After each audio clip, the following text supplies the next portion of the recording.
Müzik adına en iyileri sunmaya devam eden Şerif Kayran Prodüksiyon gururla sunar. Yıldızlarla Muhabbet. Hanımımız. Allah.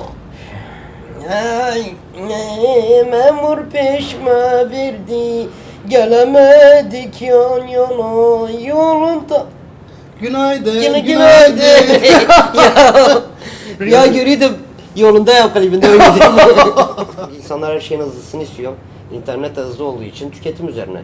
İzleyip geçiyor, izleyip geçiyor, izleyip geçiyor. Zekeriya Karakaş ülkemizin en önemli sinema oyuncularından bir tanesi. Estağfurullah. Tiyatro kökeni ve bunun eğitimini almış tabii. Kardeşimiz hem alaylı hem mektepli.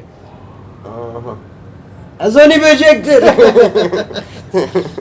Bizim Diyarbakır'da Ezoni böcek. Ki böcekleri de ezmeyin, günahtır. Bu dünya hepimize yeter. Biz geldik her tarafa ev yaptık, böcekler artık nereye gitsinler? Gelinliğin yakıştı mı?